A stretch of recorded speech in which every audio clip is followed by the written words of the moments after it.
McVeigh, o autor do atentado que em 1995 explodiu e destruiu um prédio federal em Oklahoma, nos Estados Unidos, matando 168 pessoas, incluindo 12 crianças, acaba de ser executado. Foi executado há cerca de meia hora na penitenciária de Terre Haute, no estado de Indiana, nos Estados Unidos. McVeigh tinha 33 anos e foi executado com uma injeção letal. De Washington, o correspondente Paulo Sotero tem as últimas informações. Paulo. Timothy McVeigh morreu de olhos abertos, segundo os que testemunharam a execução. Ele cooperou com as autoridades federais no momento de sua entrada na Câmara de Execução, procurou fazer contato com os olhos com cada uma das testemunhas, os jornalistas e as pessoas que ele convidou para testemunhar a execução. Timothy McVeigh não fez nenhuma declaração, mas deixou por escrito a transcrição de um poema chamado Invictus, no qual se declara, enfim, orgulhoso do que fez, não arrependido, e diz que ele é o mestre, e foi o mestre de seu destino. Paulo Sotero, de Washington, para a BBC. E para discutir esse assunto aqui no De Olho no Mundo, nós estamos em contato com Orlando Fedeli, ele que é historiador da PUC de São Paulo e doutor em Ciências Humanas pela USP. Tudo bem, professor? Bom dia, tudo bem. Tudo bem. Professor, nós tivemos agora há pouco, às 9h14, a execução nos Estados Unidos de Timothy McVeigh. Eu perguntaria ao senhor o seguinte, vez ou outra nós assistimos, sobretudo nos Estados Unidos, uma execução como esta de hoje, e todos os anos nós continuamos tendo exemplos de crimes, se não idênticos a este cometido pelo Timothy McVeigh, mas nós sempre temos casos de pessoas que invadem escolas e matam matam dezenas de crianças. Nós tivemos, não só nos Estados Unidos agora, semana passada, mas nós tivemos um exemplo recente no Japão também. Eu perguntaria ao senhor se pena de morte é eficiente como exemplo para que esse tipo de coisa não aconteça mais. Pois não. Em primeiro lugar, queria agradecer ao Dourado e a oportunidade que me dá de comentar o assunto. E se me permitir uma pequena correção, não é só nos Estados Unidos que se verificam essas execuções. Na China, ainda no mês passado, se mataram condenaram à morte 31 pessoas de uma vez. E não se fez toda essa campanha que está havendo hoje com o caso McVeigh. Em todo caso, a pena de morte também não se trata de se ela é eficiente ou não. O problema é se ela é justa. Ela é eficiente, sim, como está provado pela história. E ela é justa. Ainda que não fosse eficiente, ela devia ser feita porque ela é justa. Por que a pena de morte seria justa? Porque o indivíduo é parte da sociedade. E sendo parte, está subordinado ao todo. Sempre que uma parte prejudica o todo, essa parte tem que ser eliminada. Por exemplo, se eu tenho câncer na mão, os médicos me amputam a mão e um pedaço do braço para salvar o todo. Assim, o indivíduo, quando atenta contra o direito humano à vida, ele é obrigado, então, para que, como exemplo e para que se faça justiça, ser eliminado para salvar a sociedade, que é o todo. A sociedade tem também direito de legítima defesa. Todos os tribunais do mundo concordam que a legítima defesa, ela permite que se mate o agressor que tenta a morte contra a pessoa atingida. Assim, a sociedade também tem direito de legítima defesa contra o assassino. Quando alguém mata o outro, violando o direito humano à vida, ele tem que ser executado. Por isso que Cristo disse no Apocalipse, aquele que mata a espada, importa que seja morto a espada. Portanto, a pena de morte é justa. Agora, o senhor me perguntou também se ela é eficiente. É claro que sim. O senhor lhe deu um caso histórico. Entre 1749 e 1789, na França, 40 anos, foi em Paris, eu digo, Paris tinha 600 mil habitantes, houve 2 assassinatos só, em 40 anos. Nós temos 50, 60 em fim de semana em São Paulo. Quem dá essa cifra, esse número, é o historiador Hugues Montbard, no livro La Police Parisienne, sur Louis XVI, na página 221, 222. Então ele é muito eficiente, sim. O senhor também tem aqui em São Paulo e no Brasil um caso que mostra a eficiência da punição. É o caso do cinto de segurança. Ninguém usava. Foi só colocar uma multa pesada, todo mundo passou a usar. É claro que havendo pena de morte, há uma inibição dos criminosos. Hoje em dia não há nenhuma inibição. Por isso se mata à vontade. Bom, na linha também conosco para conversar sobre o assunto temos o senhor James Cavallaro. Ele é diretor da ONG Centro de Justiça Global e ele fala conosco direto do Rio de Janeiro. Bom dia, senhor. Bom dia. Estou entrando no meio do debate, mas se puder responder algumas colocações que foram feitas ultimamente, eu gostaria. Eu gostaria que o senhor respondesse essas colocações visando a aplicação delas no Brasil, uma vez que se pensa o Brasil um país com elevados índices de criminalidade. Muita gente, às vezes, pensa que a pena de morte seria uma solução. O senhor poderia, então, fazer os seus comentários levando em consideração a sociedade brasileira? Primeiro, é só ver, é só analisar um pouco os dados para entender que no Brasil a pena de morte já existe. Só para dar um exemplo, nos primeiros 6 meses do ano 2000, que temos as cifras, né, estamos esperando as cifras para o segundo semestre do ano 2000, a polícia matou a 489 civis. Eu até diria, uma boa parte, se não a maioria desses casos, foram casos de execuções sumárias. Quer dizer, tiro na nuca, meia dúzia de tiros pelas costas. Então, a pena de morte já temos. E para dar uma ideia, esse número só nos primeiros 6 meses do ano 2000 e só no estado de São Paulo é superior ao número de pessoas executadas nos Estados Unidos, onde tem a pena de morte legalmente aplicada. Primeiro ponto, já temos a pena de morte. A questão é em quais circunstâncias e com qual legalidade, que eu diria em circunstâncias aberrantes e sem nenhum tipo de legalidade. Segundo ponto, discordo inteiramente da ideia de que a pena de morte inibe os homicídios. A experiência dos Estados Unidos, nesse sentido, é bastante clara.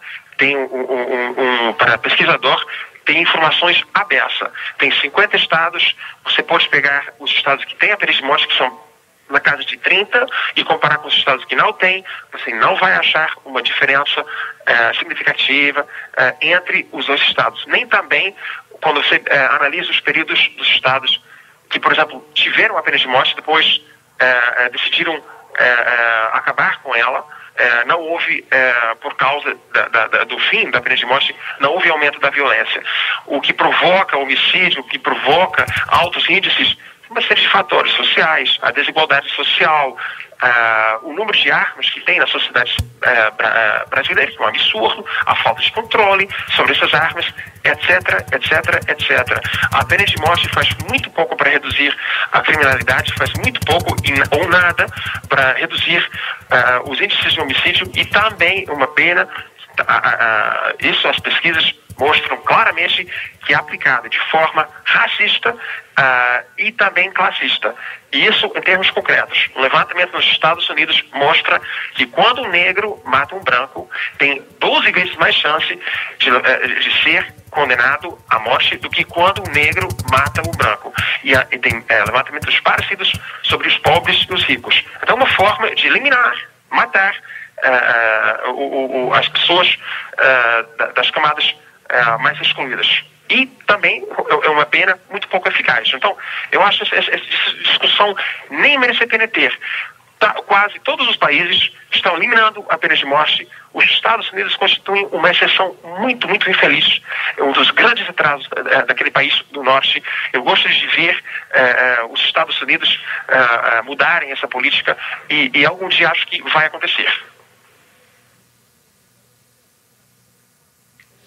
Eu faço uma pergunta agora de São Paulo para o James Cavallaro, que é da ONG Justiça Global pelos Direitos Humanos. Você falou em uma pena de morte que já existe no Brasil, e nós temos vários exemplos de atuação dos esquadrões da morte em todos os estados brasileiros, dizimando bandidos por conta própria. Eu perguntaria o seguinte, James, você não acha, em contrapartida, que as penas no Brasil não são muito brandas? sabe, as penas não são brandas, mas não são aplicadas rigorosamente. Esse é o problema, é o problema da impunidade generalizada.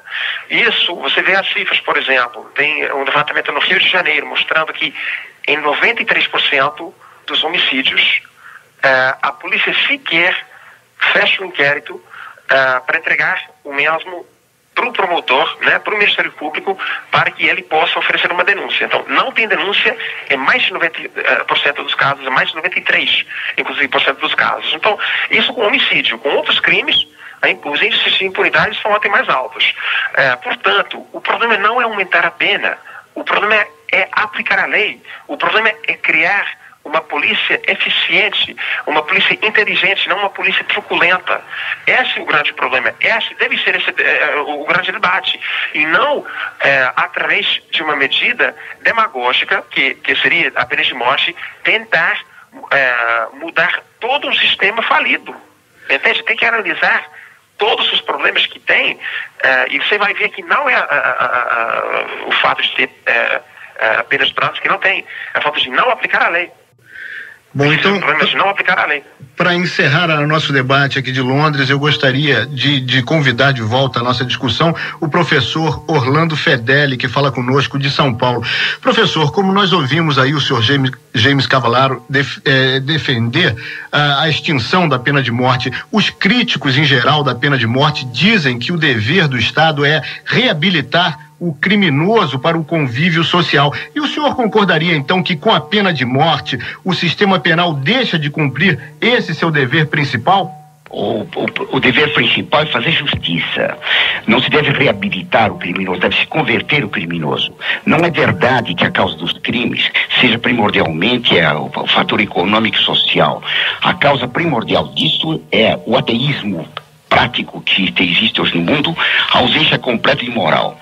Há um provérbio que diz: chasser le naturel e reviendra à galop.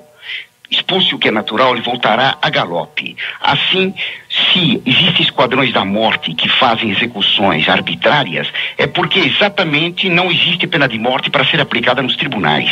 Os tribunais de justiça é que deviam verificar todos esses crimes e aplicar ao criminoso a justiça devida. Então, seria um meio, sim, se houvesse uma conversão para o criminoso. A pena de morte coloca o criminoso dentro do seguinte fato: ele tem a data marcada, ele pode se converter ou não. Isso é uma oportunidade para que ele pense cuidadosamente naquilo que ele fez. A pena de morte é, sim, um fator de inibição do crime. Por isso que as estatísticas, em geral, elas não falam a verdade. Nos países em que a pena de morte, por exemplo, nos países árabes, são raros os crimes de homicídio, por causa da execução imediata. E é curioso que se fale tanto contra a injustiça da pena de morte nos Estados Unidos e não se faça nenhuma alusão aos crimes, por exemplo, de fuzilamentos políticos em Cuba. Hoje em dia existe uma tal falta de força moral para condenar que se fosse feito hoje o julgamento de Nuremberg contra os criminosos nazistas, haveria a ousadia de querer defendê-los. Hitler mereceria bem a pena de morte, e os nazistas que cooperaram com o genocídio também mereceram a pena de morte. Hoje não se teria coragem de fazer isso, se pretenderia recuperar o criminoso. O criminoso, ele deve ser não recuperado por um processo educativo que supõe que ele errou simplesmente por ignorância, mas ele deve ser convertido. O crime não é produzido pela ignorância, mas o crime é produzido pela má vontade. Então, todo o sistema judiciário, ele está hoje em dia numa crise enorme, porque existe uma pressão enorme contra qualquer condenação. Se condena alguém a pena perpétua, há logo pedidos para diminuição. Se condena a 30 anos, tem uma porção de medidas para diminuir essa pena. O que faz com que no Brasil uma pessoa que mata alguém, em 3, 4, 5 anos, esteja fora em muitos casos. Não em todos, claro. Mas então, não se trata de recuperação, mas de conversão. E essa conversão só existe se remonta a Deus. Sem Deus, os crimes crescem. Ok, infelizmente nosso tempo está esgotado para discutir mais esse assunto aqui no De Olho no Mundo, um assunto que é recorrente, vez ou outra nós voltaremos a falar aqui. Eu agradeço a participação, falando daqui de São Paulo, de Orlando Fedeli, historiador da PUC de São Paulo e doutor em Ciências Humanas pela USP. Muito obrigado pela entrevista, professor. Eu que agradeço, muito obrigado. Tá, nós agradecemos também a participação de James Cavalaro, diretor da ONG Justiça Global pelos Direitos Humanos, ele que falou conosco diretamente do Rio de Janeiro.